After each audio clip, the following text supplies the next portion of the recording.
American Nuck FPV.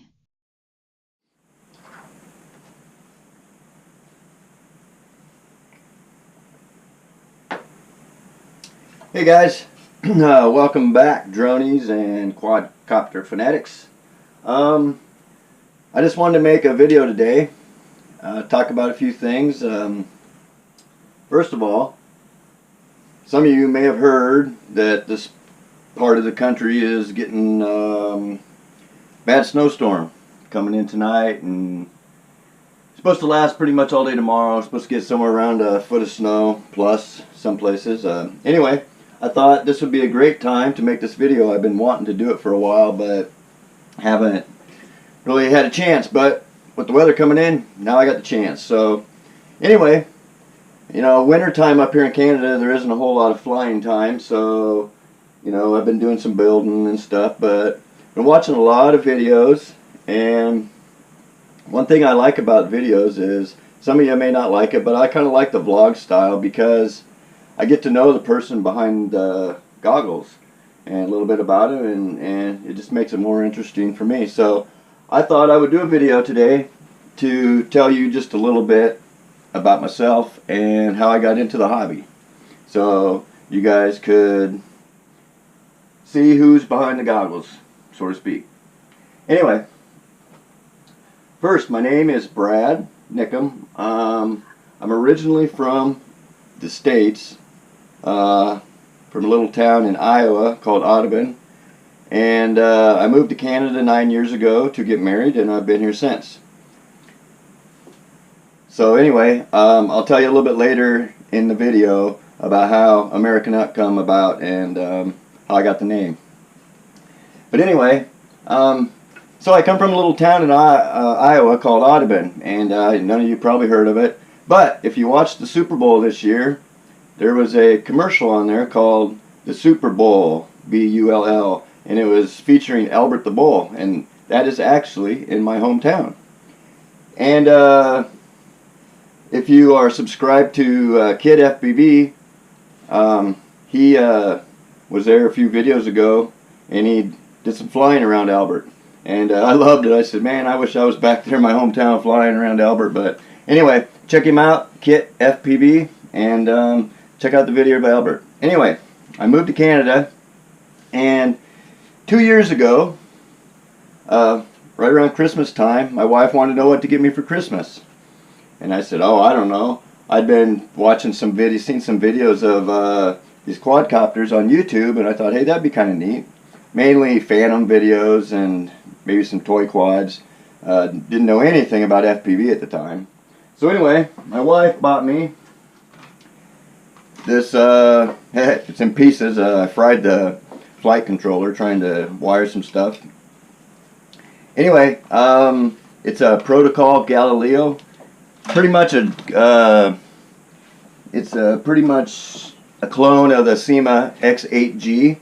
It had a pretty good camera on it, a 1080p high def camera, and it shot some pretty good video. And I will flash a picture up here, show you a picture of it when it was new, and a little clip of a video that I shot.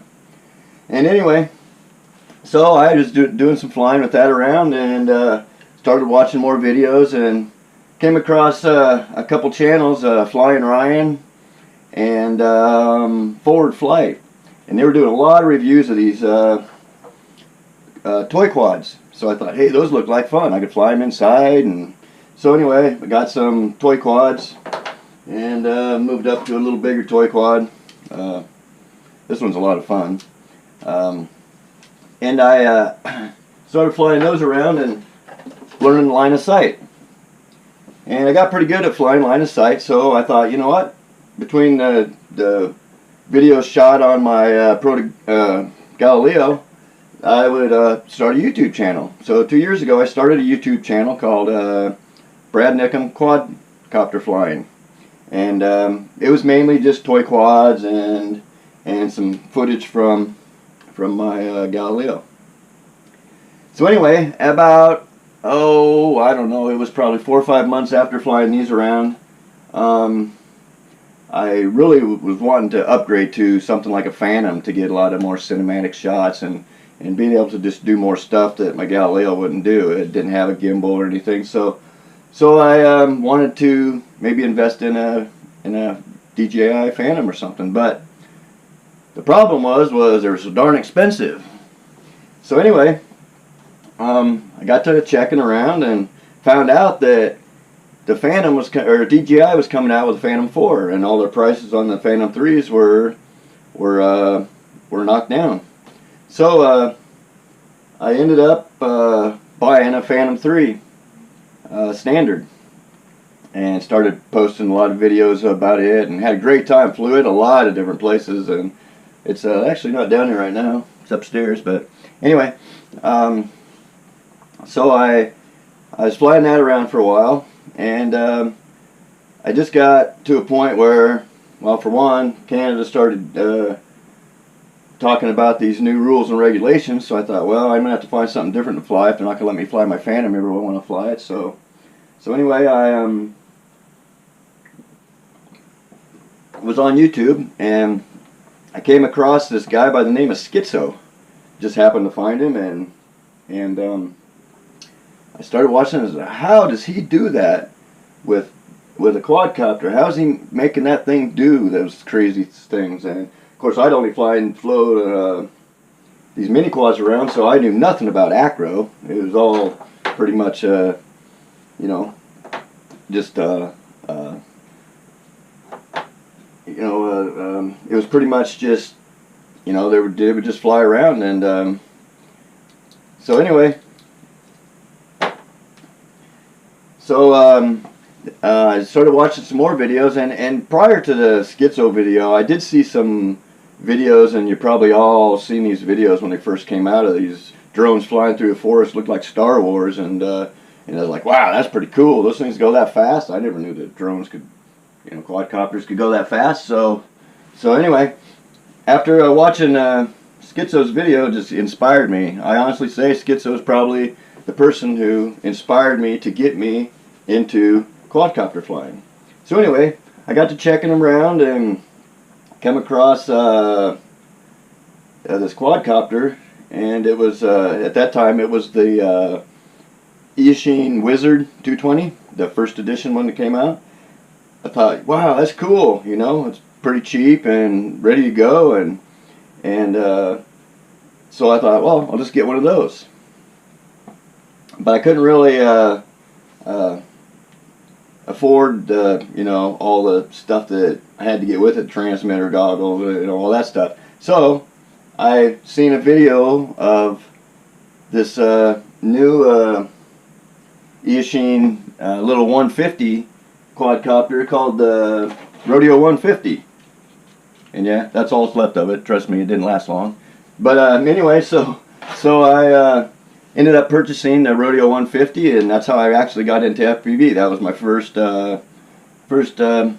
go at you know, first person view. And I bought these cheap Eachine VRD2 goggles, and at the time I thought they were great until I seen reviews on them and found out that they're worthless.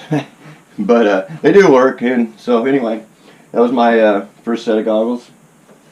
So anyway, I thought, well, you know what, I need something bigger, you know, I need something a little bit better. So I actually entered a contest on Flypilot, is his name, Flypilot. I think he's over in Norway. I could be mistaken. But anyway, I entered a contest, and I won this frame, this Singadrone StretchDex frame. And it's a pretty cool little frame, but I didn't have no parts in it, and I just got the frame. So I thought, that got me to thinking, you know what, I might as well just start building them. I'm not going to buy the Eachine Wizard. I might as well just start building them. That way I can learn more about them, and if something goes wrong, I know how to repair it. So I bought the first drone I bought was the this is the Martian 2, and yes, I ordered from Banggood. I know everybody has a problem with them, but when you're first getting into the hobby and you don't have much money, and I didn't know any other places to buy stuff except Banggood, because I'd ordered a lot of my toy stuff off of there, so I started buying stuff from them, and ended up building both the Singadrone and the Martian. So anyway, that's kind of where my FPV experience started. And I've been flying FPV for just a little over a year now, and I've got 3 quads, working on my 4th one, and I'm also working on a another little 3.5 inch too. That'll be a lot of fun. So anyway, I just wanted to make this video and tell you a little bit about me. So anyway, after I got into FPV, I started the American Huck FPV channel. And I kind of merged the two together for a while, and then it got such of a hassle, I ended up just totally getting rid of my other channel, and now I only have American Huck FPV. So where that name came from, if you haven't seen my earlier videos, is, of course, I'm American and I live in Canada, so Amera is short for American and Canuck is short for Canadian, so I just put them together, American Huck FPV. But anyway, so with that storm coming, I got some building to do. I got some new GoPro mounts. I was running RunCam 2 for a year, and it worked great for a year, and it still works, but it seems to, I don't know, every once in a while during the flight it'll just shut off for some reason, and the battery's fine, and there's nothing wrong with the battery. I've tested it. So anyway, my wife got me a GoPro for Christmas, and we are going to mount them on these quads and see how that does this year. And I'm hoping for a great 2018, and hopefully I can get out and fly soon. I know the storm coming, this might be a little bit longer, but anyway, I just want you guys to remember that just enjoy what you're doing. If you love flying, get out there and fly. And if people want to watch it, great. If they don't, you know, that's their choice. But just always remember to have fun. That's, you know, at the end of the day, that's all that matters. As long as you're having fun, and same with making content for your channel. If you're having great fun, you know, making the content, you enjoy that, like which I do, then, you know, great. Yeah, if you don't, then just post videos. But I love watching all kinds of videos, flight videos, vlogs, techs, you know, tech, informational videos. I watch a lot of them, which is all I've really had time to do lately. It's all there has been time, or been able to do lately. So anyway, sorry about that mess. I got a big mess going on here. I should clean it, I think. Anyway, I hope y'all enjoyed this video and learned a little bit more about me, and I will see you soon, hopefully. And remember, love what you're doing, have fun at it, and always remember that at the end of the day, that's all that matters. Anyway, happy flying. See you soon.